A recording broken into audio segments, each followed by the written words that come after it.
La première phase qu'on a réalisée, le bâtard d'eau était beaucoup plus près. Donc on a reculé le bâtard d'eau pour la deuxième phase, c'est la première expérience qu'on a fait, de manière à ce que quand les vagues tombent, elles tombent sur les enrochements et on les recueille par un puits de rejet qui est là-bas. Les embruns passent par-dessus ce rideau de 7 mètres. Hein.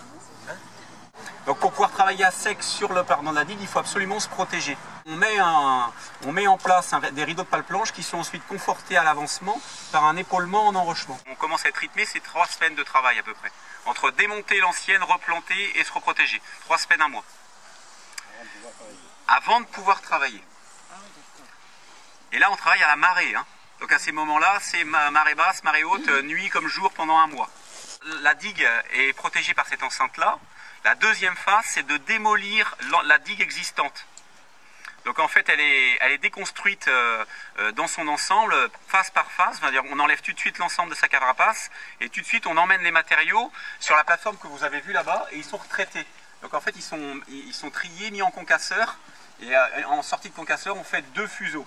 Un fuseau de matériaux drainants qu'on voyait à notre droite et un fuseau de matériaux qui est plutôt de fond de forme qui est un 0,315.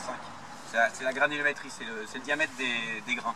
Une fois que la digue est déconstruite, on commence par faire ce travail de modelage du fond de forme. Donc là, on reprend les matériaux existants et on les remodele. Alors pour obtenir une géométrie sur 800 mètres de long qui s'aligne, en fait on travaille que par GPS. Donc il y a une station de travail qui est positionnée par satellite, qui est reliée à une pelle, et le bras de pelle, lui, a les coordonnées en XY de sa digue, et le pelleteur, lui, retaille la digue en fonction des données qui lui sont données informatiquement. Donc une fois que la digue elle est déconstruite et repeignée, on vient mettre un écran parafouille pale-planche. C'est des pale-planches qui font 3 mètres du côté mer et 2 mètres côté terre. C'est pour créer vraiment l'enceinte de la digue. Donc là, on en est arrivé au stade où elle est compactée. Dès lundi, elle va être repeignée pour lui redonner vraiment un profil beaucoup plus précis. Parce que là, il y a un petit surplus de matériaux. Et la semaine prochaine, on met les bétons de propreté. C'est-à-dire qu'on commence à mettre les bétons. Le béton de propreté, c'est simplement un béton qui permet de stabiliser ce matériau-là. Et voilà, après, on va pouvoir passer dans une phase où on va commencer la structure génie civil.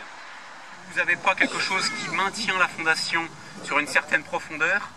Son risque, c'est que en fait, l'ouvrage il peut être très solide, mais on finit par avoir une rupture par érosion régressive par en dessous. 3 mètres de profondeur, là, ça fait de ce côté-là. En dessous, la côte que vous voyez, et puis 2 mètres parce qu'il y a moins de risque de l'autre côté. Alors, sous les 3 mètres, donc la pelle planche elle fait 3 mètres, ouais. Est-ce qu'elle bute sur quand même un sol? Non, en fait, vous êtes sur du sable ici. 15 mètres, il va y avoir une cloison qui va être mise pour liaisonner l'amont et la partie des pales planches de l'amont jusqu'à l'aval. Donc voilà. La liaison est en acier. Voilà, c'est les mêmes pales planches. Et qui font des profondeurs un peu plus importantes parce qu'elles font jusqu'à 7 ou 8 mètres. Parce qu'elles maintiennent quasi une cote de 3 mètres en dessous jusque de l'autre côté. Un projet qui fait 800 mètres de long, il faut bien lui permettre une dilatation. Donc tous les 50 mètres, il y a une rupture de dalle avec un joint qui prévoit un jeu de 4 à 5 cm de manière à ce que entre l'été et l'hiver, l'ouvrage peut travailler.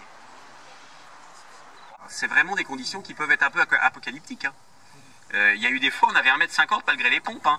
Et non pas de l'eau qui vient en dessous, hein, c'est de l'eau qui passe par-dessus. Hein. Et c'est des mètres cubes et des mètres cubes. Hein. Ça, c'est un même seul coulage sur la largeur du plot, qui est variable entre 15 et 18 mètres en fait. Donc en fait, chaque close sont coulées dans une même journée. Donc en fait, il n'y a pas d'interruption de bétonnage. Vous voyez, il y a 2 coloris. La première partie de la dalle béton qui est la plus épaisse parce que c'est là que les efforts cognent le plus. Donc elle fait 45 cm d'épaisseur et ensuite elle fait plus de 30. Dans la première partie, c'est-à-dire la première pente jusqu'au premier plat, elle est désactivée. C'est-à-dire qu'une fois que le béton est mis en place, on le désactive pour pouvoir le traiter pour la partie esthétique. Et dans le deuxième temps, en fait, on élève un voile, enfin 2 voiles. Le voile qu'on appelle saut de vague, qui est un mur génie civil qui fait à peu près 60 à 80 cm de large, avec son frère qui est de l'autre côté, qui est le voile arrière, qui est beaucoup plus fin. Donc eux sont montés aussi d'une manière monolithique et ils sont liaisonnés avec des aciers d'attente sur la dalle.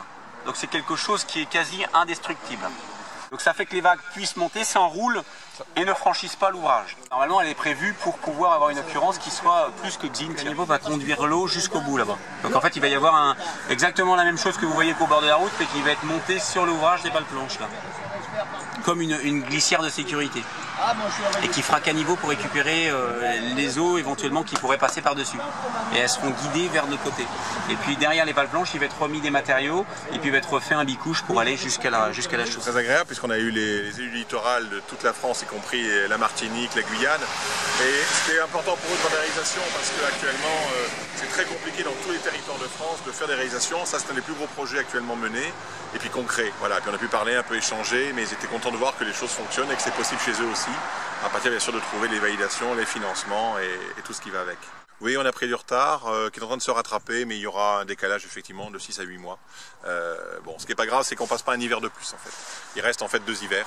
Hein, il reste cet hiver-ci et l'hiver 2015. Voilà. C'est très bien parti, j'aime beaucoup là maintenant le procédé technique est parfaitement fait. Les 3 premières phases poseront pas de problème. La dernière sera la plus importante puisque c'est la courbe finale avec le pas, mais l'un dans l'autre on va être dans les délais et je crois que maintenant on est bien lancé et à partir de là on fera certainement une visite ouverte au public en avril 2015, porte ouverte, que tout le monde voit un peu où passe l'argent et où passent les impôts.